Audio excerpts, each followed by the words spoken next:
मैंने मुख्तार जिस नंबर को यूज़ करता था उस नंबर को निकाला, ट्रेस किया, पैरेलल लिसनिंग पे लिया।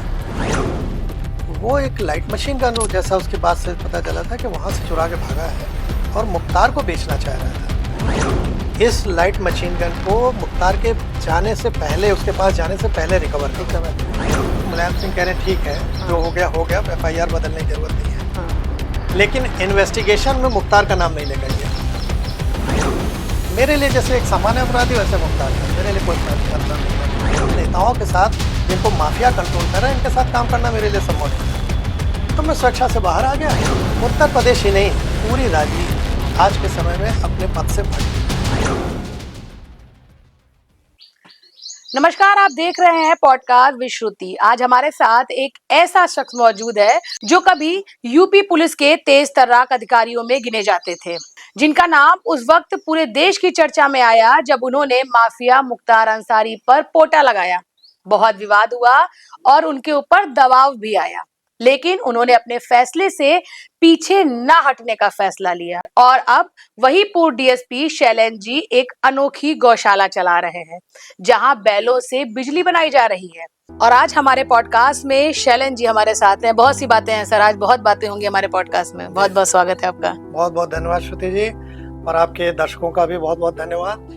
मैं चाहूँगा कि जो हम लोगों ने पिछले 10 साल में किसानों के लिए, ग्रामीण अर्थव्यवस्था के लिए काम किया है, आपके माध्यम से उनके बीच में जाए और उन लोग भी इसको अपनावें। जो सबसे बड़ी आज के समय में 2 वैश्विक संकट है, जिसमें एक ऊर्जा का संकट और एक खाद्य संकट है, तो उन दोनों का समाधान हम लोग के पास है। बिल्कुल सर, शुरुआत करें थोड़ा हिस्ट्री से लेकर अगर करें तो एक नाम था उत्तर प्रदेश की ब्यूरोक्रेसी में, पुलिस विभाग में, शैलेंद्र सिंह। वो नाम ऐसा चर्चा में आया क्योंकि उस समय शैलेंद्र सिंह ने वो काम किया जो अच्छे अधिकारियों के बस की बात नहीं थी, यहाँ तक कि सरकारों के बस की बात नहीं थी। एक बड़े माफिया के ऊपर आपने पोटा लगाया, और पोटा ऐसी चीज है जो किसी के पूरे करियर को खराब कर सकता है। सर थोड़ा सा उसके बारे में बताएंगे। हाँ, ये बात है। मैं उस समय उत्तर प्रदेश STF में था और आप लोग को याद होगा, ये जनवरी शुरू की बात है, 2004। लखनऊ के कैंटोनमेंट इलाके में कृष्णानंद राय और मुख्तार के बीच में क्रॉस फायरिंग हो चुकी थी। हाँ। और सरकार मुलायम सिंह जी की थी।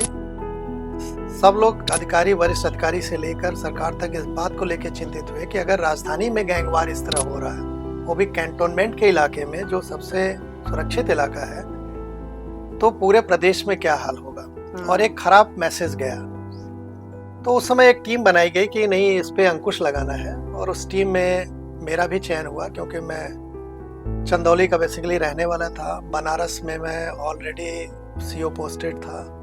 लखनऊ में भी मैं CO हजरतगंज महानगर था। STF में रहते हुए बनारस में मैं ऑलरेडी काम देख रहा था पूर्वांचल का। तो हुआ कि शैलेंद्र, ये तुम्हारे जिम्मे काम है, इसको ट्रेस करो और इन दोनों ग्रुप पे या जो पूर्वांचल के अन्य भी जो गैंग है उन पे निगाह रखो कि कोई वारदात बड़ी ना होने और सरकार की फजीयत होने से बचे। इसी दौरान हम लोग, जैसा आप जानती हैं, STF में होता है कि इनके जो भी मोबाइल नंबर होते हैं उसको हम लोग ट्रेस करते हैं, लिसनिंग पे लेते हैं पैरेलल। मैंने मुख्तार जिस नंबर को यूज करता था उस नंबर को निकाला, ट्रेस किया, पैरेलल लिसनिंग पे लिया, और वो भी गवर्नमेंट के होम डिपार्टमेंट के ऑर्डर से लिया। तो जब हम अगर बिना ऑर्डर के कर रहे हैं उस समय तो चल जाता था, लेकिन वो एविडेंस एक्ट में नहीं आता था। लेकिन जब होम डिपार्टमेंट के प्रॉपर आदेश से हम करते हैं तो वो एक एविडेंस हो जाता है कि नहीं, ये बाकायदे एविडेंस है। तो उसमें जब हम लोग नंबर सुन रहे थे तो एक जम्मू कश्मीर का राष्ट्रीय राइफल्स का, RR राइफल्स का भागा हुआ सैनिक था, बाबूलाल यादव, और वो एक लाइट मशीन गन जैसा उसकी बात से पता चला था कि वहां से चुरा के भागा है और मुख्तार को बेचना चाह रहा था। और इन दोनों के बीच में मुख्तार से उससे बात हो रही थी और लगभग 1 करोड़ में ये सौदा तय हो गया था कि 1 करोड़ में ठीक है, हम तो ले लेंगे। मुख्तार एक चीज बार बार कहता था अपने लोगों से जब बात करता था कि ये वेपन हमको जरूर चाहिए, लाइट मशीन गन, क्योंकि जो कृष्णानंद की राइफल के अगेंस्ट में बुलेट प्रूफ कार है, हम उसको भेज देंगे और ये विरोधी के पास भी न जाने पाए। विरोधी, उसका सेंस था उस समय, ब्रिजेश के पास न जाए, कृष्णानंद के पास न जाए। तो एक बहुत उसके लिए था कि किसी भी तरह हमको ये लाइट मशीन गन चाहिए, LMG। जब मैंने सब ट्रेस किया और समझ में आया कि इनके पास है, उसमें एक बीच की कड़ी बनता था। मुन्नर यादव करके जो बाबूलाल का सगा मामा था, वो मुख्तार का गनर रह चुका था, अभी रिटायर जस्ट हुआ था, हेड कांस्टेबल था, से रिटायर हुआ था। तो मैंने अपने वरिष्ठ अधिकारियों को बताया जो उस समय थे, उन लोगों ने इसको शासन में बताया कि ऐसे ऐसे, और ये निर्णय लिया गया कि नहीं, इस लाइट मशीन गन को मुख्तार के जाने से पहले, उसके पास जाने से पहले रिकवर क्योंकि आपको मालूम है उसका जो गाजीपुर में, मोहम्मदाबाद में उसका हाथा बोला जाता है, वो बहुत सेफ किले टाइप का बना रखा है। अगर बहुत बड़ी बड़ी दीवारें हैं, अंदर जाना भी चाहे तो बहुत टाइम लग जाता है, उतने में पता नहीं कहाँ वो हटा दे। तो ये कहा गया कि वहां जाने से पहले रिकवर करो।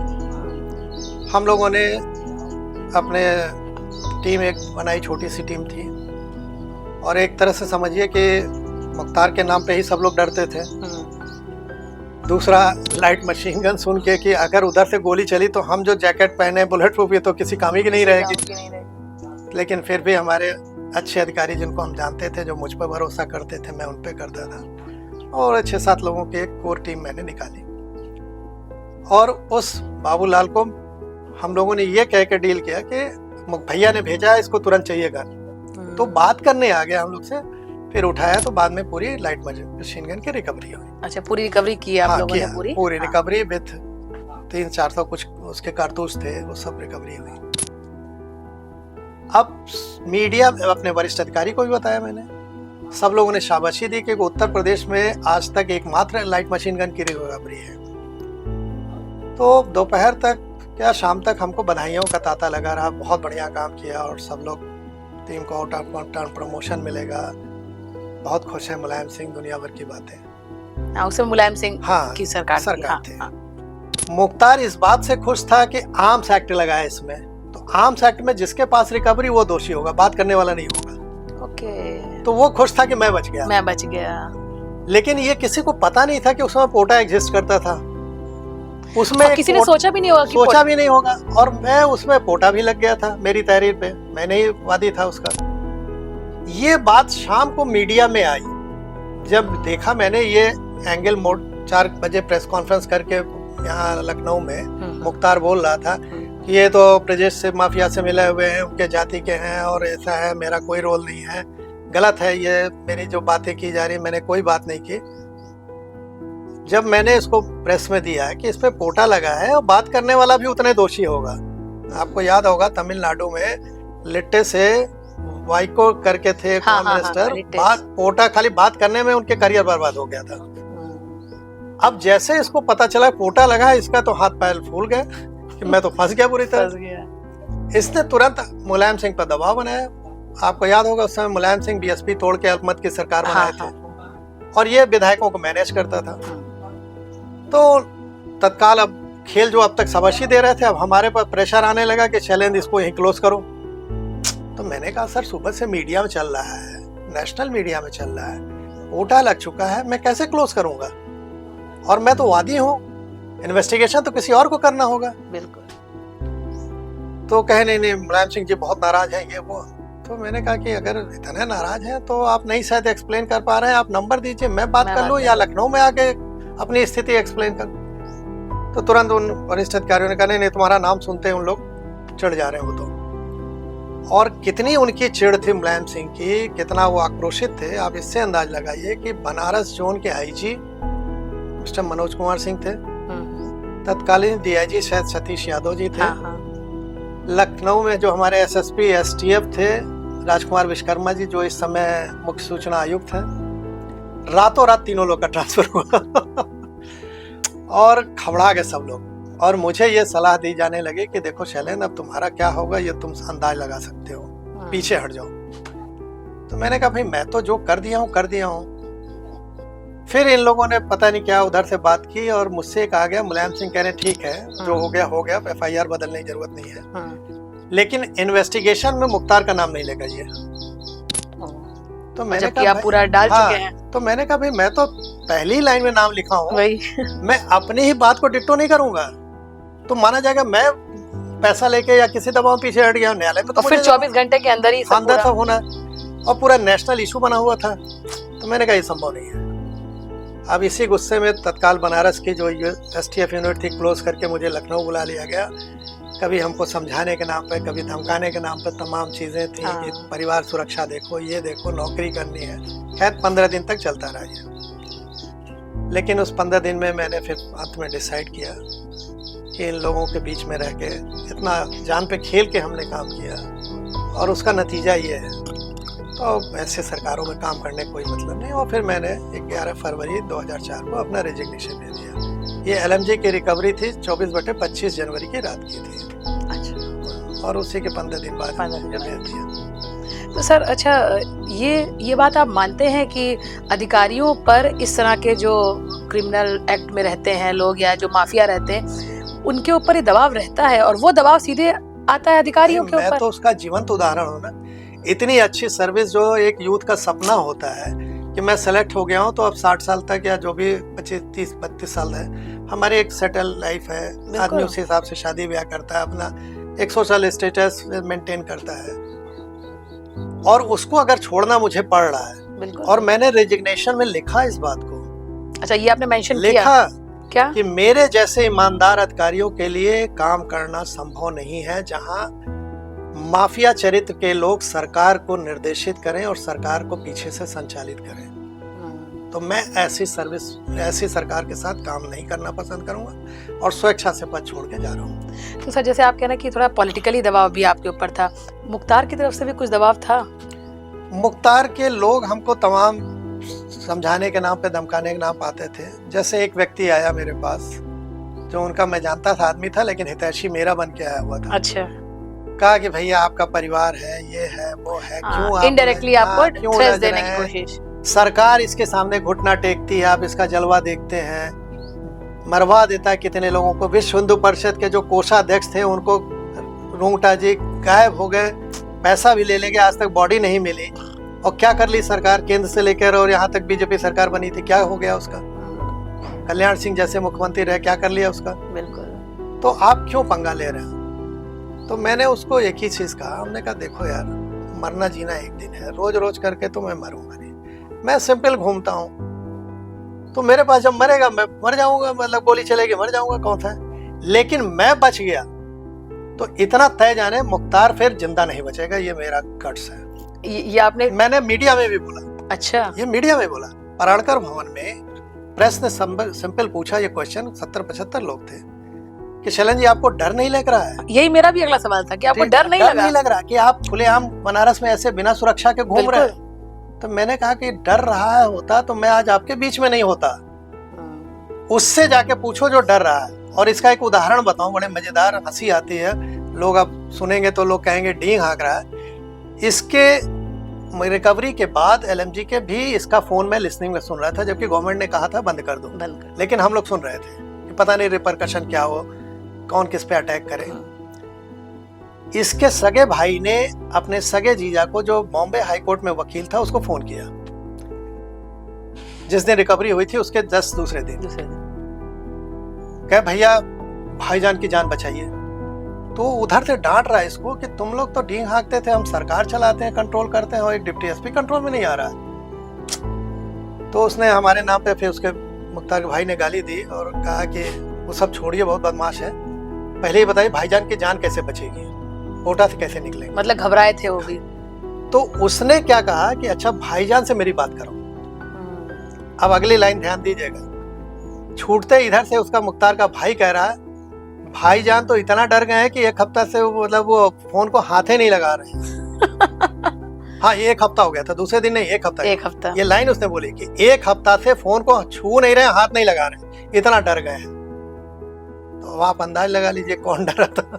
बिल्कुल सही कह रहे हैं। और रही बात, हम जब अपना कर्तव्य करते हैं ना, तो पुलिस की जब हम वर्दी पहनते हैं या सेना में लोग जाते हैं, तो हम लोग मान के चलते हैं कि हम दूसरे से अलग हैं।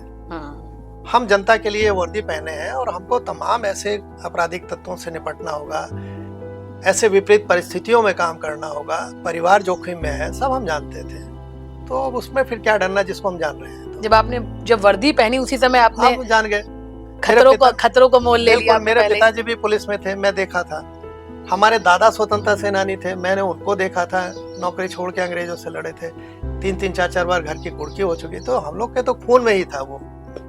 तो था कि सही है तो सही है, गलत है तो गलत है। अच्छा सर, ये मानते हैं कि ये शुरू से देखा जा रहा है कि ब्यूरोक्रेसी प्लस गवर्नमेंट इन दोनों में कभी बनी नहीं है, या तो फिर वही है कि समर्पण कर दे? नहीं, आप लोग को थोड़ा सा कंफ्यूजन है बाहर जनता को। अच्छा, आज की गवर्नमेंट ब्यूरोक्रेसी ही चलाती है, पहले भी और अभी भी। उसका रीजन क्या है? हमारे ऐसे ऐसे मिनिस्टर जीत के आते हैं जो उस काबिल भी नहीं है, उनको बोलना भी नहीं आता। अभी मैंने कल बिहार का मैं देख रहा था, एक अनंत सिंह कोई विधायक है, हाँ। वो किसी पर्यावरण समिति में मेंबर बने हैं। किसी मीडिया ग्रुप ने उनसे सोशल मीडिया पे पूछ लिया कि अरे आप बने हैं पर्यावरण समिति के मेंबर हैं, क्या योजना है? हाँ। तो कह रहे हैं ये कुल हम नहीं जानते हैं। अब जब इस तरह के लोग, इस क्वालिफिकेशन के लोग हमारे यहाँ मिनिस्टर्स बनेंगे, हमारे जनप्रतिनिधि बनेंगे, तो ब्यूरोक्रेट्स तो IAS IIT IIM पे पढ़ के आए हैं, तो उनको 2 मिनट में बेवकूफ बनाते हैं और उनको डराते हैं। फिर ये भी जानता है जो ब्यूरो पॉलिटिशियन है कि हम तो 5 साल के लिए आए हैं, 5 साल बाद पता नहीं क्या होगा, तो वो अपने धंधे में लगे रहते हैं कि हम सिक्योर फ्यूचर करें। ब्यूरोक्रेट्स उसका नाजायज फायदा उठाता है, लेकिन देखा जाए तो ये घुमा रहा है ब्यूरोक्रेट्स ही। लेकिन अगर वही कोई सख्त बैठ जाए अधिकारी, या अधिकारी नहीं कह रहा हूँ, मुख्यमंत्री या जो भी बैठ जाए, तो ये 2 मिनट में दुरुस्त हो जाता है। ऐसा नहीं है कि धारा तो ऊपर से नीचे चलती है ना। बिल्कुल। अगर हम ऊपर प्योर हो गए, जैसे हम लखनऊ की बात करें, हम ज्यादा बड़े नहीं, एक CO थे, 3 थाना क्षेत्र था। जब मेरी लखनऊ पोस्टिंग हुई तो सबने कहा कि साहब यहाँ तो 18 घंटे 16 घंटे काम करना पड़ता है, राजधानी है। लखनऊ विश्वविद्यालय मेरे अंडर में था, CO महानगर के रहते हुए। उस समय तो छात्र चुनाव और राजनीति चलवा पे था। तो मैंने कहा कि भाई मुझे क्या काम करना होगा, मैं तो अपना काम करूंगा। और आप बिलीव करेंगे, सुबह 10 से 12 में केवल जनता सुनता था। सबको मालूम था कि CO साहब अपने ऑफिस में बैठे हैं, जनता आती थी, अपनी बात कहती थी और तुरंत तत्कालिक न्याय, पुलिस से ज्यादा तत्कालिक न्याय कोई नहीं दे सकता।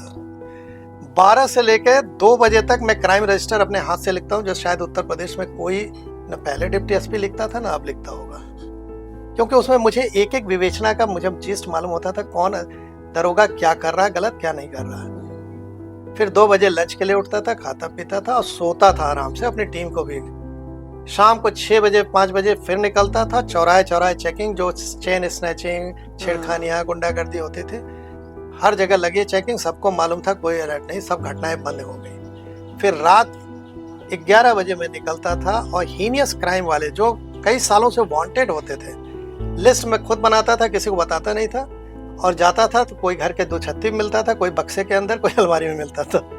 सर जैसे एक कहावत ये भी है कि अकेला चना क्या भार बनाएगा, तो वो चना आप थे कि पूरे सिस्टम से लड़ रहे थे? नहीं, देखिए मैं कहता हूँ ना, चना भाड़ नहीं फोड़ सकता, ये कहावत है, लेकिन दूसरी ओर कहा जाता है यही आंख में लग जाए तो आपकी आंख चली जाएगी, छटक के लग जाए तो आपको अंधा कर देगी। तो मैं उस समय बगावत किया और मैंने जनता के बीच में इंडिपेंडेंट चुनाव लड़ा, केवल ये कहने के लिए कि मुझे सांसद बनने का तत्काल ये अवसर है।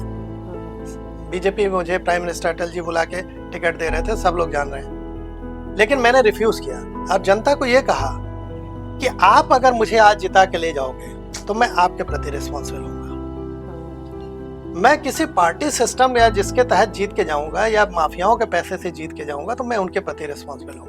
वो जो कहेंगे वो मुझे करना पड़ेगा, डिसाइड आपको करना है।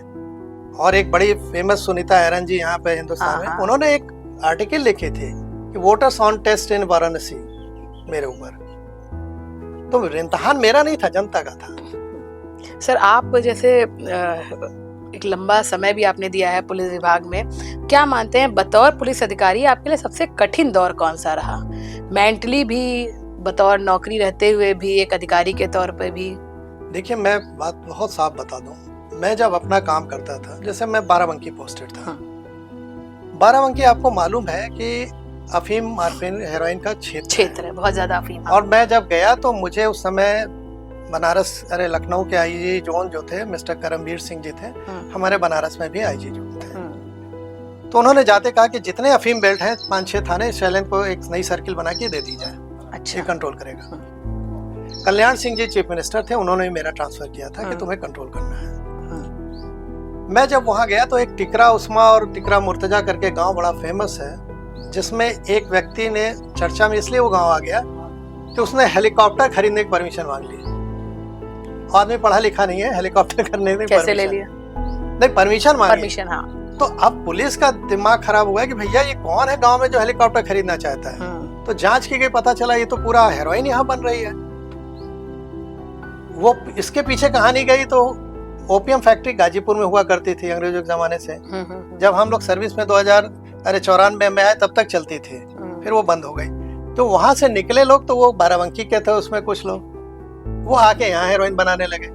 अब वो इंटरनेशनल अड्डा बन गया था हेरोइन का बाराबंकी। यहाँ से नेपाल, अफगानिस्तान, राजस्थान के बॉर्डर के थ्रू सब पाकिस्तान, कहाँ कहाँ जाता था। तो जब मुझे भेजा गया तो मैं समझा कि इसको काम कैसे करूंगा।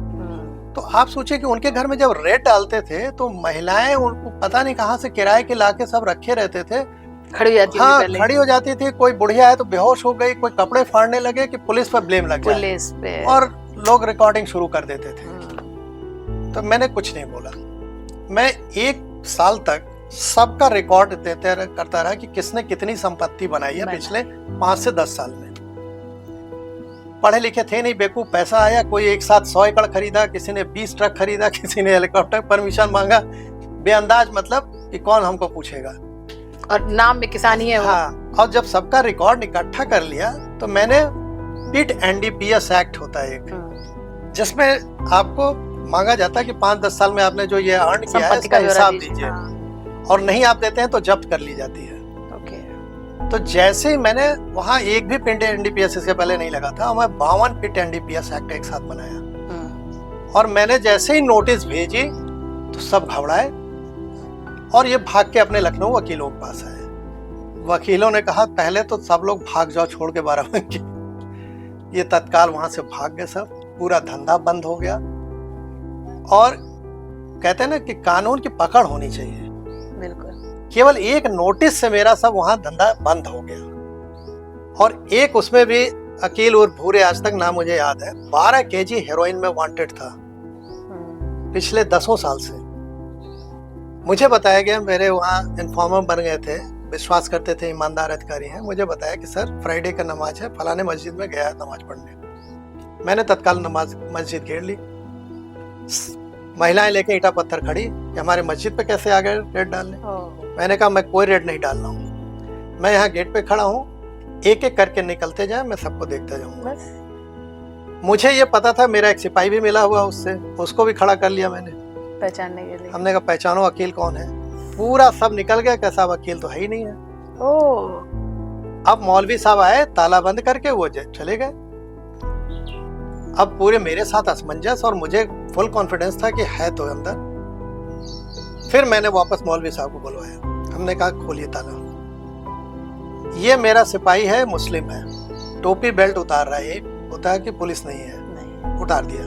अब एक मुस्लिम की तरह आपके साथ अंदर जा रहा है। आप सोचिए, अंदर मस्जिद के अलमारी में उसको बैठाया था लोगों ने। और जब मैं अरेस्ट करके लेके चला तो ईटा पत्थर लेके पूरा एकदम चलाना शुरू किया। मैंने कहा ये सामने अपराधी है, अगर किसी ने भी हिम्मत की तो मैं AK-47 से लैस हूँ, भून के रख दूंगा यही सबको, ये मानते हुए कि आप लोग इसको शरण दे रहे हैं। अब इसके बाद किसकी हिम्मत।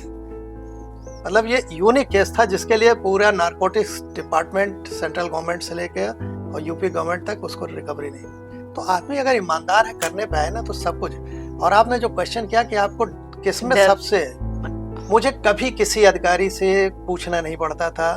अच्छा। न किसी मंत्री से मुझे पूछना पड़ता था, मैं अपना काम इंडिपेंडेंट करता था। डर की बात आप उदाहरण दे दूं, इसी जब थाने में मैं गया तो एक नाम अब लेना उनका मंत्री का उचित नहीं है, डेथ हो गई है उनकी, बीजेपी के थे। अच्छा। वो जाते थे, पैसा लेते थे, ऐश करते थे। तो जैसे मैंने एक को पकड़ा, तुरंत थाने पे फोन आ गया, मेरे पास सूचना है SSP के आ गई, तुमने किसको पकड़ा है। मैं आ रहा हूँ तुरंत। हमने कहा आइए सर, हम तो पकड़े हैं, सामने है। कह रहे वो मंत्री जी नाराज हो रहे हैं। हमने कहा आने दीजिए, उनको भी बुला लीजिए। और मैंने तत्काल GD बुला के हमने कहा लिखो, फलाने मंत्री इसके लिए फोन किए थे, इसको छोड़ दिया जाए। और GD अकेला पुलिस का अभिलेख होता है जो सुप्रीम कोर्ट तक माना जाता है। वरना कोई अभिलेख पुलिस का मान्य नहीं होता। ओके। तो जनरल डायरी में मैंने तत्काल लिखा दिया वो मंत्री का नाम सहित।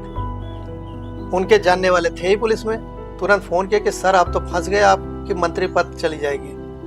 और वो गधे के जैसे सर से सींग गायब हो वैसे वो गायब हुए, फिर क्षेत्र में दोबारा नजर नहीं आए। अब मैं दूसरा एग्जाम्पल देता हूँ कि हम पुलिस चाहती है अगर काम करना इंडिपेंडेंट तो चीफ मिनिस्टर भी उसको दबाव में नहीं ले सकता है। मैं सीओ हजरतगंज था, ये 2000, जबकि अमूमन ही माना जाता है कि अधिकारियों पे सबसे ज्यादा सफेद पोस्ट का दबाव होता है। मैं 2003 की बात कर रहा हूँ। चेकिंग के दौरान रामकृष्ण एक होटल है सिविल अस्पताल के बगल में, हाँ ठीक है, वहां मैंने दो लड़कों को पकड़ा जिनके बैग से 10.5 लाख रुपए कैश पकड़ा। अच्छा, ये किस समय की बात है सर? 2003 जब मायावती जी सीएम। हाँ। मैंने जैसे पकड़ा, मैंने पूछा तो उन सबों ने बड़े, जिसको कहते हैं ना, घमंड से और हरदब से कि आप जानते नहीं किसका पैसा है, और ये फलाने कौन, रमेश सिंह है बेसिक शिक्षा अधिकारी जो बस्ती और गोरखपुर देखते हैं, और मतलब हरशंकर तिवारी भी उनसे पनाह मांग गए हैं, जिसकी स्टोरी दैनिक जागरण ने 3 दिन लगातार फ्रंट पेज पर की थी कि हरशंकर तिवारी रो दिए थे मुरली मनोहर जोशी के सामने कि इतना वो बदमाश था से। तो ये उनका पैसा है और मायावती जी के फंड में जा रहा है। उनका कोई बात नहीं। हम लेके आए थाने पे, इंस्पेक्टर घबरा गया। थाने पे आप जानते हैं जीडी इंस्पेक्टर के अंडर में रहते हैं। और वो भी मुख्यमंत्री उस समय, मुख्यमंत्री, और वो भी मायावती। इंस्पेक्टर घबरा गया, शर्मा है नाम, पूरा भूल रहा हूं मैं। तो हमने कहा शर्मा तुम इंस्पेक्टर नहीं हो। अरे सर कैसे नहीं हो इंस्पेक्टर? हमने कहा ये सीआरपीसी की धारा है, इसके तहत मैं तुम्हें नोटिस दे रहा हूँ, मैं इमीडिएट तुम्हारा सुपरवाइजरी ऑफिसर हूँ, मैं थाने पे आ गया हूँ, थाना मेरे कंट्रोल में है, तुम नहीं हो इंस्पेक्टर। तो थाना जैसे मेरे कंट्रोल में, जीडी मेरे कंट्रोल में आ गई। जीडी मैंने स्वयं ली, अपनी हैंडराइटिंग में लिखा कि ये ऐसे रिकवरी हुई, फलाने लोग पकड़े गए, इन्होंने कहा कि मायावती जी को देने जा रहे हैं, वो सब एंट्री मैंने की। और तत्काल इनकम टैक्स को बुलाया, मैंने कहा कि इसको जमा करिए पैसा और इस पे जांच अलग शुरू करिए। अब आप बिलीव कर सकते हैं कि कितना दबाव था। सब एसएसपी, आईजी, डीआईजी सब एक दूसरे को, इंस्पेक्टर को फोन करे, तुम जीडी कैसे, तुम एंट्री हो गई, कैसा मैं इंस्पेक्टर ही नहीं हूँ। एसएसपी कहेंगे मैंने तुम्हें इंस्पेक्टर बनाया, कैसे नहीं एसएसपी हो? अरे इंस्पेक्टर हो कैसा, पता नहीं कौन सा सीआरपीसी की धारा के तहत पकड़ा दिया, नोटिस, कह रहे थाना मैं इंचार्ज हूँ इस समय। और वो है सर, पढ़ा मैंने तो जीडी तो उनके हाथ में है, वो जो चाहे लिखे। तो कैसा आप उन्हीं से बात करें, क्या उससे कौन बात करेगा? तो मुझसे कोई बात करने की हिम्मत नहीं करता था गलत काम के लिए, ये सबको मालूम था। और अच्छा सर, जैसे आप ये भी जानते थे, आपको पता था आप जो कर रहे हैं वो सही कर रहे हैं और समाज के लिए अच्छा कर रहे हैं, और ये तो देखिए सर, ये सच्चाई है, ये इतिहास से है कि जो अच्छा काम करता है उसके सामने चुनौतियां होती ही हैं। आपको नहीं लगा कि आपको अपने कदम पीछे नहीं लेने चाहिए थे, कि शायद आप जैसे अगर अधिकारी आज होते तो हो सकता है, और नहीं। जो बहुत छोटा सा आपने एक कदम उठाया जिससे इतना बड़ा रेवोल्यूशन लाया कि मुख्तार जैसे माफिया को पकड़ा और पोटा लगाया और वो खुद घबरा गए, तो अगर आज आप सर्विसेज दे रहे होते तो। अब मैं आपको बता दूं कि ऐसे अधिकारी का हश्र क्या होता है। मैं रिजाइन कर चुका था, करीब कुछ दिन बीते, एक जस्टिस अग्रवाल साहब थे लखनऊ में। अच्छा। रिवर बैंक कॉलोनी में रहते थे, मुझे रात में बुलाया और क्या शैलेंद्र तुमने रिजाइन करके लीड ले लिया? हमने कहा सर मैं समझा नहीं। क्या ये प्लानिंग थी कि तुम्हें तुम्हारे फोर्स का तुम्हारे ही गनर मारता क्रॉस फायरिंग में, और बॉर्डर पुलिस में कहीं ट्रांसफर किए जाते, तो तुम्हारी जान बच गई।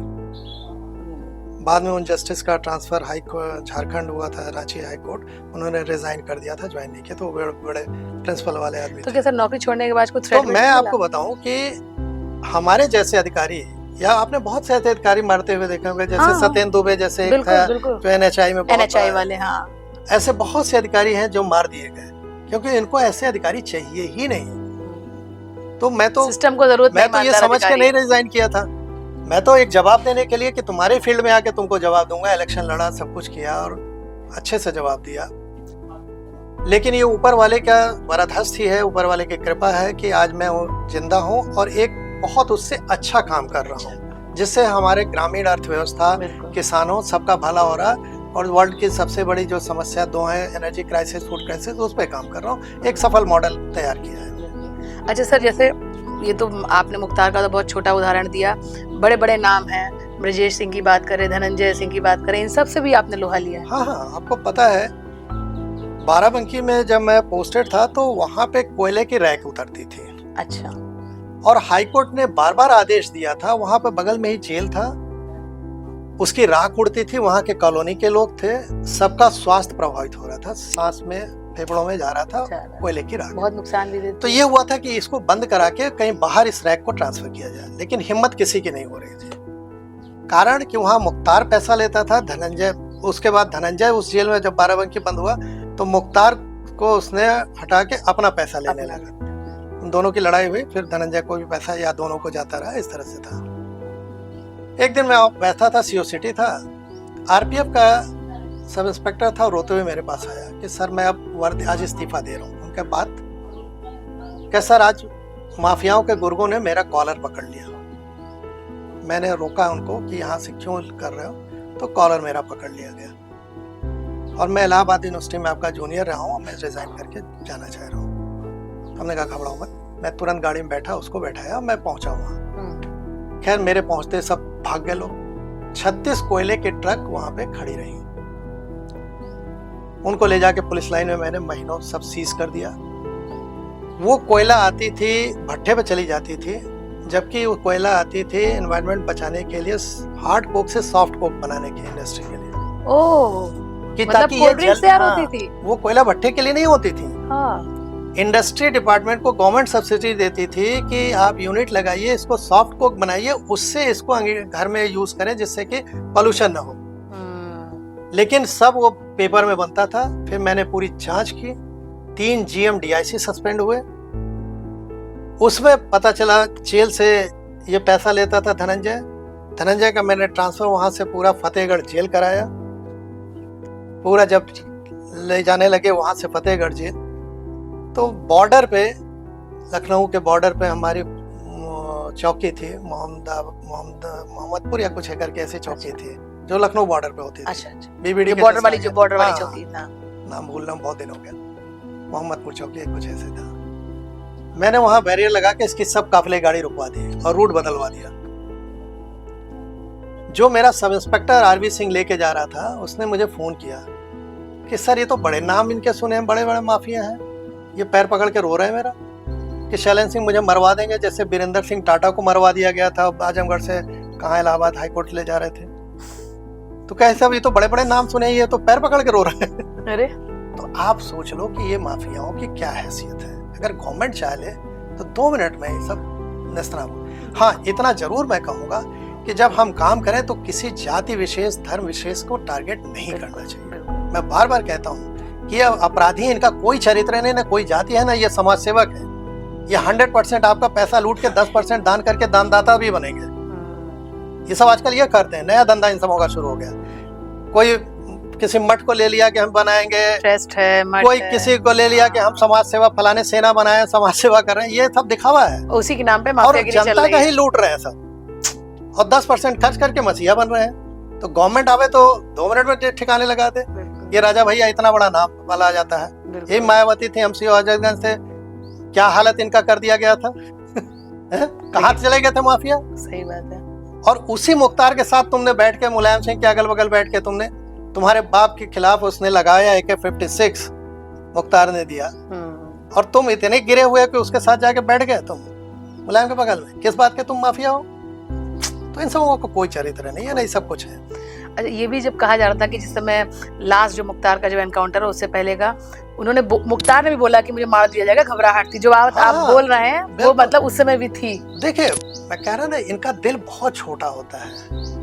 ये केवल 20-25 गाड़ियों का भौकाल, 50 राइफल लेके इसलिए चलते हैं कि लोग डर जाएं, और कॉमन मैन अपनी रोजी रोटी में व्यस्त है, वो नहीं उलझना। लेकिन सर, आम इंसान, लेकिन अगर बाद में नहीं पढ़ना, उसको जान भी तो प्यारी है। नहीं तो आम इंसान क्यों पड़ेगा? इसके लिए तो उसने चुना है, सरकार को चुना है ना। ये तो सरकार का काम है। सरकार शय दे रही है। लेकिन सरकार भी अगर पार्शियल होकर काम कर रही है कि फलाने धर्म वाले पे एक्शन होगा, फलाने धर्म वाले पे नहीं होगा, फलाने जाति वाले पे एक्शन होगा, फलाने जाति में नहीं होगा, तो उंगली नहीं उठाएगी। आज उत्तर प्रदेश सरकार में लोग उंगली उठाते हैं कि एक माफिया है, क्रिकेट खेल का उद्घाटन कर रहा, वांटेड था। बहुत चर्चा में। फिर तो ये चीज देखना होता है, ये गलत है। और सर, आप कार्रवाई नहीं करोगे ना, तो क्रेडिबिलिटी आपकी डाउन हो जाएगी। सर, इस समय जैसे इस समय जो चल रहा है पुलिस को लेकर दबाव बताया जा रहा है, बहुत दबाव में। अभी हाल में अगर आपने देखा होगा, एक सिपाही ने अपना वीडियो जारी किया, बहुत रोया कि किस तरह से प्रताड़ित किया जाता है विभाग में, उसने भी नौकरी छोड़ दी अपनी। तो इस तरह की चीजें नहीं लगता है कि कमजोर कर देती हैं पुलिस को? नहीं, पुलिस को देखिए इसलिए बनाया, मैं आपको बताऊं, आज से करीब 30-40 साल पहले, क्योंकि आपने तो सर्विस दी, आप तो अंदर का पूरा सब जानते होंगे उस चीज को। आज से 30-40 साल पहले क्या होता था तरीका काम करने का, राजनेता लोग पुलिस को कहते थे प्लीज ये काम देख लीजिएगा, करने लायक हो तो कर दीजिएगा। अब क्या हुआ, वो राजनेता पहले क्रिमिनल से बूथ लौटवाते थे, उनको वहां उपयोग करते थे। फिर क्रिमिनल ने देखा इनके लिए बूथ हम लूट रहे हैं तो हम क्यों नहीं नेता बन जाए तो जब क्रिमिनल राजनेता बन गया तथाकथित, तो सबसे पहला वो पुलिस को कंट्रोल करता है, क्योंकि उसको डर सबसे पहले पुलिस से ही होता है, क्योंकि पुलिस के पास पूरी कुंडली होती है, पूरी कुंडली। तो पुलिस में जो अच्छे अधिकारी हैं उनको प्रताड़ित करता है, किनारे लगा देता है, तमाम ट्रांसफर पोस्टिंग एससीआर खराब करने के नाम पर उनको परेशान किया जाता है, और जो सही लोग होते हैं वो थक के परिवार के नाम पे शांत बैठ जाते हैं, और गलत आदमी, तो आप जी हुजूरी करते रहिए। और गलत आदमी जो है, जो उनका चापलूस हो, उनके मतलब सैंडल उठावे इस टाइप के लोग थे, उनको प्राइम पोस्टिंग में बैठा दी जाती है। तो जो आज सिपाही बता रहे हैं शुक्ला को उठाया है, वो गलत थोड़ी उठाया है, उठाया सही है उसने, लेकिन अब सिस्टम सब वो बना हुआ है। उनसे कहेंगे कि आप हमारे फोरम पे क्यों नहीं कहते हो, फोरम पे कैसे बोले जब नीचे से ऊपर तक पैसा जा रहा है। तो बिल्कुल सर, अब थोड़ा सा आपके दूसरी जिंदगी की तरफ आते हैं। आपने रिजाइन दे दिया, उसके बाद में आपके पास बहुत से ऑफर आए आपको राजनीति में जोड़ने के, अलग अलग पार्टियों से, और आपने उन पार्टियों में भी बहुत ऊपर पद तक काम किया है, काफी एक कहते हैं ना कोर कमेटी में रह के काम किया है। तो ये नहीं लगा कि अब इसी में आगे करियर बनाया जाए? नहीं, करियर बनाने के लिए मेरे पास बहुत मौके थे। इसमें मुझे ऑफर था, मिनिस्टर बनने का ऑफर था। इसी 2017 चुनाव में मुझे 16 में ही बोला गया कि जहां से कहिए वहां से आपका टिकट हो, आपका पक्का है। मैं मोदी जी का वार रूम हेड किया था, सब लोग 2014 में बनारस से पूरा किया था। तो मुझे इनाम के तौर पे कहा गया था कि यूपी में जहां से भी आप उंगली रखिए, आप चुनाव लड़िए, मिनिस्टर बनिए। लेकिन 17 के पहले मैंने जैसे आपसे कहा, 16 में ही मैं इस फील्ड में कूद गया था, किसानों के लिए काम करना और ग्रामीण अर्थव्यवस्था के लिए। अच्छा, मुझे लगने लगा कि मैं कल को मिनिस्टर बन भी जाऊंगा तो मेरी एक सीमाएं होंगी। मैं जिस पार्टी में हूँ, कैबिनेट में हूँ, तो सबकी सम्मिलित सहमति होती है। वो नहीं किया तो लोग नाराज होंगे, उनकी मर्जी पे हूँ, जब बचाएंगे हटा देंगे, जब चाहेंगे बना देंगे। तो मैंने कहा यहाँ मेरा फिर विरोधाभास होगा इन लोग से, क्योंकि सही ईमानदार आदमी को लोग जल्दी पसंद नहीं करते। मन से भले कुछ बोलते हैं, माइक के पीछे कुछ और चरित्र है। तो मैंने उस स्वेच्छा से, जबकि मैं बीजेपी का प्रदेश काउंसिल का मेंबर था, सब कुछ था, मैंने झंडा उतारा, सब हटाया, और इंडिपेंडेंट एक किसान की तरह, आम आदमी की तरह आज मैं जीवन जी रहा हूँ और काम कर रहा हूँ, और मुझे किसी पॉलिटिकल पार्टी से कोई मतलब नहीं है। सर, अभी कुछ थ्रेट मिलते हैं, कुछ ऐसा कुछ? नहीं, कुछ नहीं। थ्रेट इसलिए नहीं मिलते ना कि मेरे, देखिए, कोई जैसे होता क्या, आपने देखा होगा पुलिस में या एसटीएफ में या तमाम इस तरह के एजेंसीज में, क्योंकि आप ऐसे जैसे ईडी सीबीआई है, ये सब है, आप एक के कहने पर दूसरे खिलाफ काम करते हैं। वो आपने किया नहीं। मैंने सेलेक्टिव काम नहीं किया। मैंने देखा दोनों गलत है तो दोनों पे काम किया, उतना ही सजा दी। मैंने न जाति देखी न धर्म देखे। तो मुझे थ्रेट इसलिए नहीं मिलते कि उन लोग भी अंदर से सम्मान करते थे कि ये आदमी अपनी ड्यूटी कर रहा है। आज पूरे उत्तर प्रदेश में या पूरे भारत में कोई ऐसा नहीं आदमी जो मुझसे कह दे कि शैलेंद्र सिंह ने मेरा 1 रुपया गलत लिया है, या शैलेंद्र सिंह ने मेरे लिए एडवांटेज कोई किया हो, या मैंने उसके लिए कभी मांगा हो। तो जब मैं गलत नहीं होगा तो मैं कहीं चैन से बैठूंगा। मैंने कहता ना, कोई निर्भय, हमें क्या हानि। आज मेरी आप गौशाला देख रहे हैं, बाहर से मुझे कुछ नहीं लेना। मेरे खाने पीने, एनर्जी, सब संसाधन, गैस, मेरा सब यही है, और मैं यही कोशिश कर रहा हूँ कि इस मॉडल को किसान तक कितनी जल्दी पहुंच जाए, कल को किसान भी अपने पैर पर खड़े हो जाए। फिर जब इनके पास पैसा आ जाएगा तो यही सरकार घुटना टेक देगी। तब ये क्वेश्चन करने लगे ना, आज 5-10 हजार वोट पैसा बांट के वोट ले लेते हैं, कल को तो जब महीना में 15-20 हजार खुद कमा रहा है, तो कहाँ से आप उसको फिर खरीदोगे? 5 साल में एक बार जाओगे 5-10 हजार दे के वोट खरीदने, और वो खुद महीने 15-20 हजार जब कमा रहा है तो 2 मिनट में कहेगा ये रखो अपना 5-10 हजार, मेरे क्वेश्चन का जवाब दो। वो सरकार से क्वेश्चन करने लगे, और यही डरते हैं राजनेता आज के। सर, आज अगर गूगल पे सर्च करिए अपने फोन पर और उस पर आप टाइप करिए एक्स डीएसपी शैलेंद्र सिंह, सबसे पहले आपकी वो तस्वीर आती है जिसमें शायद पुलिस आपको खींच रही है शर्ट से पकड़ी हुई, वो तस्वीर। तो जब, क्योंकि ये सब चीजें तो आपको गूगल पे आजीवन मिलेंगी, वो तस्वीर कभी आंखों के सामने आ जाती है तो क्या चीजें जहन में घूम जाती हैं? देखिए मैं आपको थोड़ा इमोशनल भी हो जाते हैं ऑब्वियसली। होता है, आप एक परिवार के साथ रह रहे हैं। मेरे रात में 1 बजे करीब आसपास मेरे घर का दरवाजा तोड़ के मुझे अरेस्ट किया गया था। हाँ। बाहर से नॉक कर रहे थे लोग। मैंने कहा कि देखिए आप पुलिस हैं कि क्या है मैं नहीं जानता हूँ। बिल्कुल। आप 1-2 बज रहा है, 2 घंटा और रुक जाओ, सुबह होने दो। मीडिया को भी मैं फोन कर देता हूँ, सब लोग आ जाएं, सबके सामने अरेस्ट करके ले जाओ। बिल्कुल। लेकिन माने नहीं लोग। एक जैसे चोर के, डकैत के घर में रेड डाल रहे हैं, तोड़ा दरवाजा। मेरा छोटा बच्चा था उस समय, पत्नी, हम थे। मुझे ये इनपुट जब ये लिखा गया मेरे खिलाफ एफआईआर हजरतगंज थाने में, तो मेरे भी चाहने वाले थे। उन लोगों ने कहा साहब आपके खिलाफ लिखा गया, कुछ भी हो सकता है, आप छोड़ के हट जाइए। मैंने कहा मैं गलत नहीं किया हूँ तो मैं डर के क्यों भागूं? चाहते तो आप भाग सकते थे। मैंने कहा मैं क्यों भागूंगा? फिर जब वो अरेस्ट करने आए, दुर्भाग्य देखिए कि वो मेरे ही जूनियर मेरे अंडर में रहे थे, लेकिन उनकी मजबूरी थी क्योंकि उनको नौकरी करनी थी। मुझे ले जाके लखनऊ में, वहां पे हजरतगंज कोतवाली में रखा गया। उन लोगों ने इतना सम्मान किया कि कंप्यूटर रूम में मुझे रख दिया। थोड़े देर बाद प्रदेश के सबसे वरिष्ठ अधिकारी लोग आए पुलिस के, और वहां सब पे गुस्सा करने लगे कि इनको लॉकअप में क्यों नहीं डाला है। सरकार इनको लॉकअप में देखना चाहती है। सरकार देखना चाहती है, दबाव सरकार से इन्होंने पंगा लिया है। हाँ। फिर मुझे लॉकअप में डाला गया।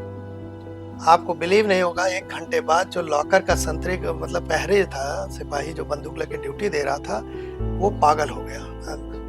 लॉकअप खोल के मुझे कहा सर आप भाग जाइए और मैं इन सालों को देख लूंगा, ऐसी गाली देते हुए। मुझसे आज बर्दाश्त नहीं हो रहा है, इतना गलत मैं नहीं देख सकता। तो मैंने उसको समझाया कि तुम घबराओ मत, ये कानूनी प्रक्रिया होने दो, हम फेस करेंगे। और न्यायालय है, हम विश्वास है हम जाएंगे। तो इन लोग कहते हैं ना, जो आदमी इनके अगेंस्ट जाए उसको इतना प्रताड़ित करना चाहेंगे कि अगला हिम्मत न करे कि उनके खिलाफ खड़ा हो। ये मेंटली भी टॉर्चर कर दो। हाँ, कि नजीर बना दो। तो वो नजीर बना रहे थे इन लोग कि इसका पकड़ के ले जाओ। जैसे जब मुझे कोर्ट में पेशी की गई, सीजेएम कोर्ट में, तो उस समय न्यायाधीश महोदय को बोलना पड़ा कि भाई कोई क्या आतंकवादी आ रहा है कि पूरा आपने लखनऊ का कोर्ट परिसर पुलिस घेर ली है। और एक हो सकता है कि भविष्य के वो आतंकवादी हो जाते जिनको पकड़ा था आपने। है? आपने उनको पकड़ा था। हाँ, और आप उनको पकड़ के ला रहे, इतनी पूरी फोर्स। डांटा उन्होंने। फिर 1 हफ्ते हमको जेल में भी रखा लोगों ने, इसी लखनऊ जेल में, और ऐसे सेल में डाला जिन अपराधियों को मैंने पकड़ा था। और वहां प्लानिंग थी कि शैलेंद्र सिंह को यहाँ मार डालो। ओके।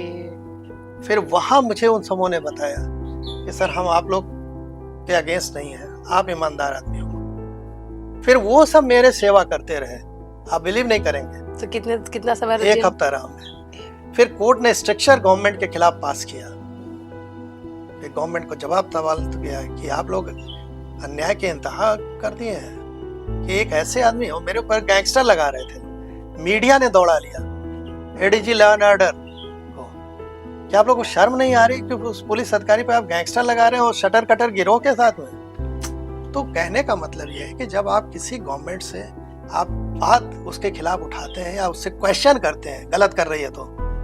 अभी लेटेस्ट उदाहरण सोनम वांगचुक का आप देखिए। हाँ। आप बताइए, उस आदमी की इतनी इज्जत है और आपने उसको 6 महीना ले जाके जोधपुर जेल में रखा, जो वहाँ ठंडक का रहने वाला एकदम हॉट जगह पे। और जब सुप्रीम कोर्ट में फंस गई तो उसको आपने बिना शर्त रिहाई दे दिया।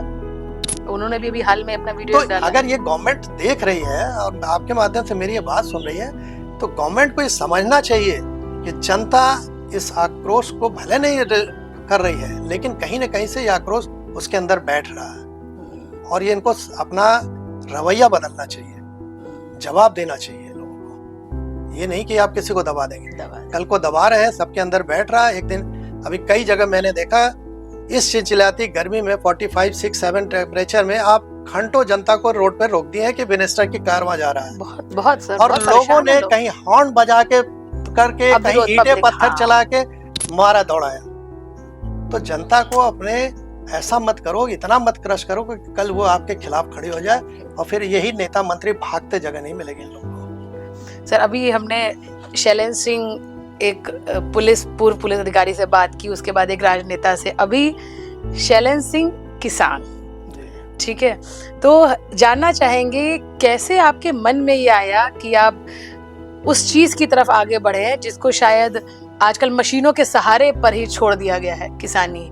और एक सबसे अच्छा आपका एक प्रोजेक्ट आया है जिसमें आप नंदी से बिजली तैयार कर रहे हैं, नंदी रथ नाम दिया आपने शायद, जहाँ तक। तो क्या थोड़ा उस प्रोजेक्ट के बारे में बताइए मुझे कि कैसे, सबसे पहले तो कैसे आपके जहन में आया, कैसे इनिशिएटिव आपने लिया और कैसे ये पूरा फंक्शनिंग है? देखिए, आप गौशाला मेरी देख रही हैं, मैंने स्टार्ट किया था और मेरे ही नंदी बड़े होने लगे जब बछड़े थे। हमारे यहाँ आर्टिफिशियल इंसेमिनेशन नहीं है, नेचुरल हम लोग गर्भाधान पर कराते हैं। तो 50% बछड़े हो रहे हैं, 50% बछिया हो रही हैं। अब उनको बाहर कहाँ आप छोड़ दोगे? किसान देखा आपने कि एक गांव वाले दूसरे गांव छोड़ रहे हैं, दूसरे वाले तीसरे छोड़ रहे हैं, यही क्रम चल रहा है। या कटीले तार लगा रहे हैं तो उनमें फंस के उनको चोट लग रही है, या सड़क पे रोड पे जाके बैठ रहे हैं तो एक्सीडेंट भी हो रहा है, वो भी मर रहे हैं आपके पशु। तो हमने सोचा कि पहले के जमाने में कृषि और पशुपालन एक हुआ करता था और एक बहुत बेहतर समन्वय था। एक का वेस्ट दूसरा के में काम आता था। जैसे खेती में आपने अनाज काट लिया, नीचे का जो बाली है, भूसा है, पुआल है, वो सब उनके खाने के में चला गया। उनका गोबर गोमूत्र खेत में आया और आपको किसी केमिकल फर्टिलाइजर, पेस्टिसाइड की नहीं जरूरत है। तो एक इको बैलेंस हमारा जो सिस्टम था वो बैलेंस करके चल रहा था। लेकिन मल्टीनेशनल कंपनीज जो अपने चंद प्रॉफिट के लिए काम कर रहे थे कि हमको केवल प्रॉफिट लेना है, उन्होंने इस सिस्टम को तोड़ा, पशुपालन को कृषि से अलग कर दिया। हमारे यहाँ कोई भी इनपुट न बाहर से है, न हम जो खा रहे हैं वो बाहर से है। हमारा दूध, दही, घी, मक्खन, सब्जी, अनाज, दाल, चावल सब लो आरपीएम का, सब यहीं से हमारे अपने चक्की कोल्हू से है। और कोई बाहर से आपने पावर कनेक्शन भी नहीं लिया? पावर कनेक्शन है ही नहीं, मेरा 1 किलोमीटर तक हमारे यहाँ लाइन ही नहीं है, आप देख लीजिए। और हम लोग इस समय गोबर से लिपे हुए जमीन बैठे हैं। रेडिएशन सर, इस टाइम ये समय है जो 12 बजे के करीब का, इस समय आप बाहर छोड़िए, अपने घर में बिना एसी के नहीं रह सकते, बट यहाँ हम लोग बिना पंखे के बैठे हुए हैं। बिना उसके आप देखिए कंफर्टेबल होके बैठे हुए हैं और हल्की हल्की ठंडी हवा चल रही है। बिल्कुल। तो मेरा ये कहना है कि हम अनावश्यक चीजों में पैसा फूंक रहे हैं। जैसे कॉप अभी मीटिंग होती है, सीओपी आपने देखा होगा 28 और अभी इंडिया का भी करना था आगे, लेकिन शायद इन लोगों ने सरेंडर कर दिया, हम नहीं कराएंगे। वहां जाके हम कहते हैं कि 2070 तक हमको 0 कार्बन एमिशन का कंट्री बनाना है अपना। लेकिन 2070 तक आप बोल तो दियो, बनाओगे कैसे? कोई प्लान है, रोड मैप है आपके पास? है ही नहीं आपके पास। अरे आप इस तरह से किसानों करा दो तो नेचुरल फार्मिंग में कार्बन क्रेडिट मिलेगी, आपको गोबर गैस में कार्बन क्रेडिट मिलेगी, आपको जंगल बढ़ाने पे कार्बन क्रेडिट मिलेगी, आपको नंदी ऊर्जा से बिजली बना रहा है इसमें कार्बन क्रेडिट मिले। तो खाली कार्बन क्रेडिट ही इंडिया अगर बेच देगी ना तो हमारी आधी इकोनॉमी का पैसा आ जाएगा। तो शैलेंद्र जी, अब हम लोग अपने पॉडकास्ट के एक लास्ट सेगमेंट होता है जिसमें हम रैपिड फायर राउंड करते हैं और क्विक आपको जवाब उसका कम शब्दों में रैपिडली देना होता है।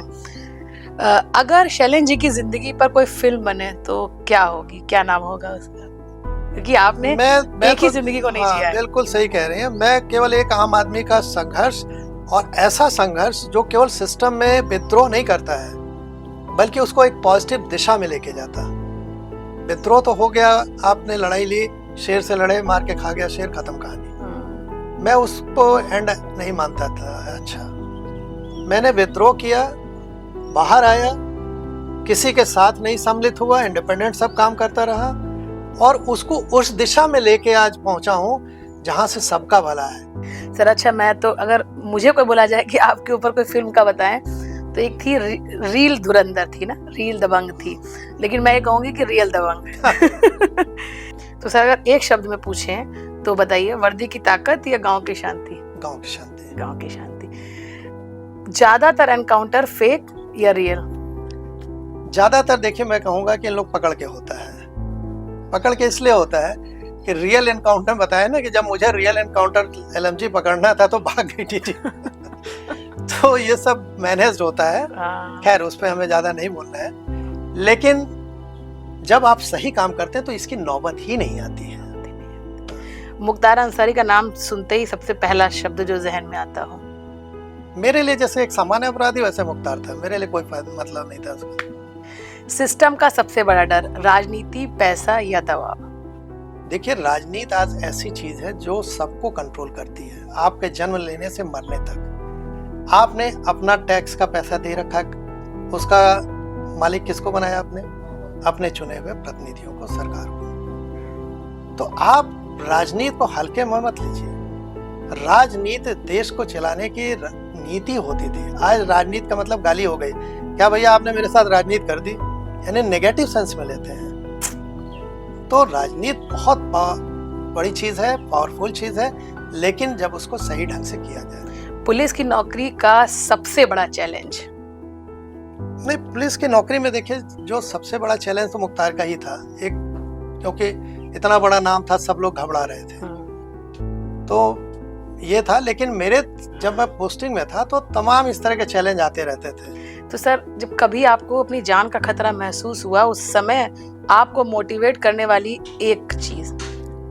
मैं आपको पहले बता दिया था कि वर्दी पहनते ही मैं मान लिया था कि हम आम आदमी से अलग हैं। ये चैलेंजेस हम स्वीकार करके चले थे, तो ये कभी भी हमारे साथ आ सकता है।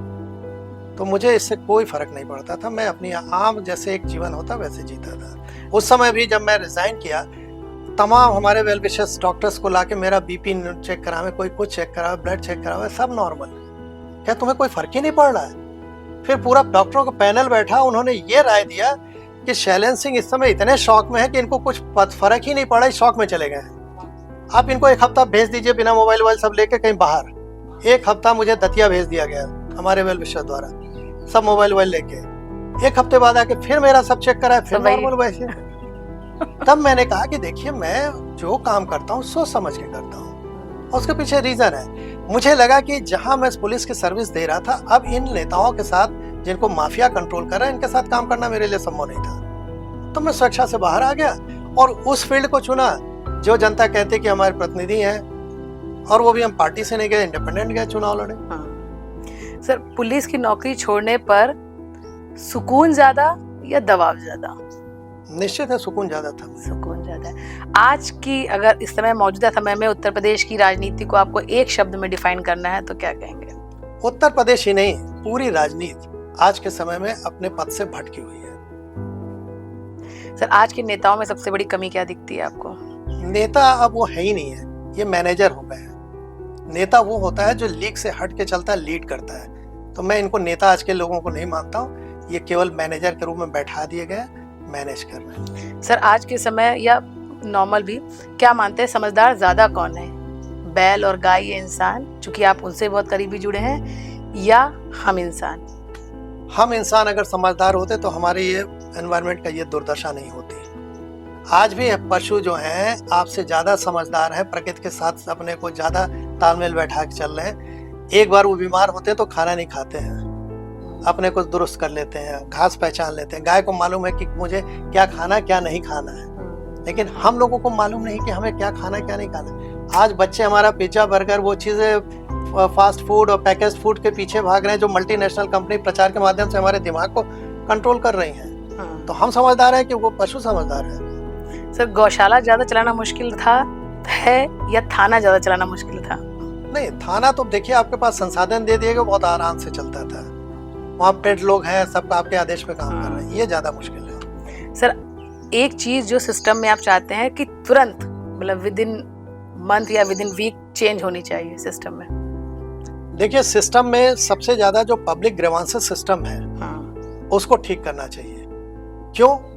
आज का समय क्या है, आपने किसी भी सीएम पीएम किसी भी मिनिस्टर हेल्पलाइन पोर्टल पे आपने एप्लीकेशन डाला, रिपोर्ट किससे मांगी जाती है? जिसके खिलाफ आप डालें उसी से रिपोर्ट मांगी जाती है। तो सबसे पहले अगर पब्लिक ग्रीवेंसेस रिड्रेसल सिस्टम को ठीक किया जाए तो तत्काल सबको राहत मिल जाएगी। सर, अगर मान लीजिए कि एक बार फिर आपको पुलिस विभाग में जाने का मौका मिले तो सबसे पहले क्या बदलेंगे आप? मुझे पुलिस विभाग में जाने का कोई शौक नहीं है। मैं पहले सोचता था कि मैं अगर बना, जैसे मतलब चीफ मिनिस्टर मान लीजिए, जिसको एक पूरा प्रदेश का संचालन, मुझे 1 महीना लगेगा पूरा उत्तर प्रदेश ठीक करने में केवल। अच्छा। और 1 महीना तो ज्यादा बोल रहा हूँ। नेक्स्ट डे से हर अधिकारी अपने लाइन पे आ जाएगा, क्योंकि उसको मालूम है इसको प्रभावित नहीं किया जा सकता। हमें बेवकूफ नहीं बना सकते तुम, हमें तुम पैसे का लालच नहीं दे सकते हो। मुझे किसी से नहीं बात करनी है, केवल HOD, principal secretary, chief secretary, खाली इनकी मीटिंग ले ले। आप क्या कर रहे हो बैठ के? और ये काम मैंने किया है एज ए इंडिपेंडेंट आम आदमी की तरह RTI के सेक्शन 2J में जाकर। सर क्या मानते हैं कि ज्यादा पावर कहाँ है, सत्ता की कुर्सी में या ब्यूरोक्रेसी में? नो डाउट डेमोक्रेसी है तो सत्ता की कुर्सी में है, सरकार के पास है। डेमोक्रेसी तो ब्यूरोक्रेट तो उसका एक अंग है। लेकिन जब हम इनकैपेबल होंगे, सरकार में बैठे लोग, माननीय लोग, तो ब्यूरोक्रेसी हावी हो जाती है। जैसे एक उदाहरण से बताएं, हम ट्रेनिंग करने जब जाते थे गए लोग, तो घोड़े पे हम लोग बैठते थे और सब नया नया सीखे, घोड़ा कौन चलाना जानता है? बिल्कुल। तो सबके हाथ पैर कांपने लगते थे और घोड़ा 2 मिनट में पटक देता था। तो उस्ताद ने बुलाया, कहा ये घोड़ा जैसे ही आप कांप रहे हैं उसने सेंस कर लिया कि आप नौसिखे हैं, डर रहे हैं, आपको मालूम नहीं है घोड़ा चलाना। आप इसको बैठते घुटने से ग्रिप दीजिए, स्ट्रेट बैठिए, लगाम को टाइट पकड़िए, उसको बस ये लगे कि उसको लग गया कि ये सवार है। तो ऐसे ही ये ब्यूरोक्रेट्स हैं। सर क्या मानते हैं कि किस सरकार में अब तक कि आपका इतना लंबा कार्यकाल है, ब्यूरोक्रेसी सबसे ज्यादा कंट्रोल में थी? ब्यूरोक्रेट्स मायावती जी के समय में बहुत डरते थे और कल्याण सिंह के समय में। अच्छा। मायावती जी का उदाहरण मैं दे रहा हूँ। बाराबंकी में मैं CO था, ट्रांसफर हो गया। मैं DM ON त्रिपाठी साहब थे, जो केसी नाथ त्रिपाठी जी के दामाद थे। मैं उनसे मिलने गया था और 10 बज रहा था। उस समय मायावती जी का आदेश था 10 बजे अपने ऑफिस में सब लोग DM बैठ जाएंगे, या सभी जो भी सरकारी अधिकारी हैं। तो जैसे मैं गया तो क्या शैलेंद्र, मैं तो निकलने वाला था, लेकिन नसीमुद्दीन जी आ रहे हैं 5 मिनट में, 10 मिनट में, और फैजाबाद जा रहे हैं। कहे कि मैं कुछ संदेश है, मैं आपको बोलते हुए जाऊंगा, तो घर पे रहिएगा। 15-20 मिनट बीता, इतने में न्यूज फ्लैश हुआ कि बाराबंकी के DM सस्पेंड कर दिए गए, 10 बजे ऑफिस में नहीं बैठे थे। और DM को पता ही नहीं? और DM को पता नहीं, DM सामने पढ़ रहे हैं, कह रहे शैलेंद्र देख रहे हो क्या हो रहा है? मैं तो नसीमुद्दीन जी के कहने पर रुक गया, मैं तो निकल ही रहा था, तुम गवाह हो। तो हमने कहा सर नसीमुद्दीन जी हैं, सेकंड कमांड पे हैं, आप उनको स्थिति एक्सप्लेन कर दीजिए, वो बात कर लेंगे, इसमें कौन सी बात है, कोई आपकी गलती तो है नहीं। नसीमुद्दीन जी आए, उन्होंने बताया, उन्होंने कहा हाँ बात कर लेंगे, लेकिन उनका सस्पेंशन वापस नहीं हुआ। खाली इसलिए कि अगर आपका सस्पेंशन वापस हो जाएगा तो एक रॉन्ग मैसेज चला जाएगा कि कोई लोग भी होगा अपना सिफारिश लगा के और फिर ऑर्डर बैक करा देगा। और यही खामियाजा हुआ था अखिलेश यादव और राजनाथ जी के साथ। राजनाथ जी को घोषणा मुख्यमंत्री डिक्लेयर कर दिया था लोगों ने। ये जाते थे 8 को सस्पेंड करके आते थे, यहाँ तक आते आते सब बच जाते थे, नीचे का जेई सस्पेंड होता था। अखिलेश यादव के साथ भी यही होता था। तो आप जब संदेश नहीं दोगे, कल्याण समय यही होता था, कल्याण सिंह का जब फर्स्ट रिजल्ट, सेकंड की बात नहीं कहा, इतना स्ट्रिक्ट था उनका कि उन्होंने लिया एक्शन और मॉनिटरिंग। खुले हम कहते थे क्रिमिनल को मैं देखना नहीं चाहता हूँ, और हम लोगों ने एक्शन लिया था और यूपी का बेस्ट CO चुना था उन्होंने मुझे। सर एक आखिरी सवाल हम चाहते हैं, हमारे कैमरा में देख के आप एक अपील करें आज के युवाओं से कि असली जीवन का मंत्र क्या होना चाहिए, क्योंकि आपने सारे दौर देख लिए हैं और एक लंबा आपने सेवा दिया पुलिस में, उसके बाद राजनीति का भी एक्सपीरियंस रहा है, बड़े बड़े जो लीडर उनके साथ भी काम करने का एक्सपीरियंस है, और अब आप सीधे तौर से उस व्यवस्था से जुड़े हैं जो भारत और पूरे दुनिया की पहचान है, खेती, कृषि। तो क्या उन युवाओं को क्या आपका संदेश रहेगा? देखिए, मैं युवाओं से यही कहना चाहता हूँ कि आप अपने भविष्य के निर्माता स्वयं हो। आपके सामने ये सिस्टम ऐसा बनाया गया है कि आपको बेरोजगार करके आपको इतना लाचार कर दें कि आपको अगर 200-400 रुपया भी कोई फेंक देता है तो आपको माई बाप अपना दिखता है, भगवान दिखता है। तो आप अपने पे भरोसा करो, जो संसाधन आप पे है, चाहे आप पढ़ाई कर रहे हो, चाहे आप खेती कर रहे हो, उसको नई टेक्नोलॉजी के साथ जोड़ के, नई टेक्नोलॉजी भी वो नहीं जो कॉस्ट ज़्यादा है। जैसे मैंने उदाहरण अपने किया कि हमारा 0 इनपुट वाला कॉस्ट है, हमको कोई बाहर से कुछ लेना नहीं है। अब कहते हैं कि ड्रोन से हम अपना छिड़केंगे। अरे भैया, ड्रोन से क्यों छिड़कोगे? 85% हमारे किसान मार्जिनल है, 1 एकड़ से नीचे खेत है तो चल के ही छिड़क देगा, तो इसकी ज़रूरत नहीं है महंगे महंगे ड्रोन लाओ, ये लाओ। हमको आलसी बना दिया गया है, हमको जानबूझ के ऐसा बनाया गया है यूथ को कि तुम बेरोजगार होकर बैठे रहो, तुम्हें हम भीख के रूप में कुछ न कुछ देते रहें और तुम जहां हम चाहें वहां पीछे पीछे गिड़गिड़ाते हुए मेरे चलो। तो इस चीज को समझो, अपना जब मतदान करो तो सबसे बड़ा है, तुम्हें कोई रोड पे क्रांति करने की जरूरत नहीं है। मतदान करते समय ये जरूर देखना, पार्टी से पहले कैंडिडेट देखना। तुम लोग पार्टी को वोट करोगे तो झेलोगे कि पार्टी आजकल इस तरह से आपको गलत लोगों को भी लेके, और कल को उन्हीं क्या रेड डाल रही है, कह रहे हैं हमारे अपराधी है, और उनके पार्टी में आ गया तो सही हो गए। तो कैंडिडेट देख के वोट करो, भूल जाओ कि हम सरकार बना रहे हैं। अच्छे लोगों को प्रतिनिधि बनाओ, तुम्हारे क्षेत्र का भला जरूर हो जाएगा। तो मेरा यही कहना है कि आप अपने भविष्य के निर्माता स्वयं हो, आप नहीं सुधरोगे कोई नहीं आपको राहत दे सकता।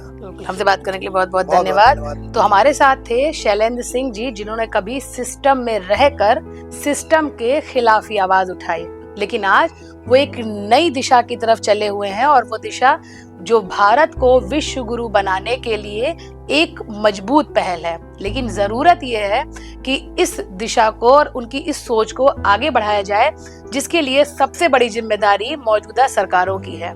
क्योंकि अगर सरकार उनके जो ये प्रोजेक्ट हैं उसमें इंटरेस्ट दिखाती है और उसको आगे लेके जाती है, तो जो इस समय ऊर्जा संकट की हम बात कर रहे हैं, उस संकट से बेहद आसान तरीके से निपटा जा सकता है। आप देख रहे थे पॉडकास्ट विश्रुति।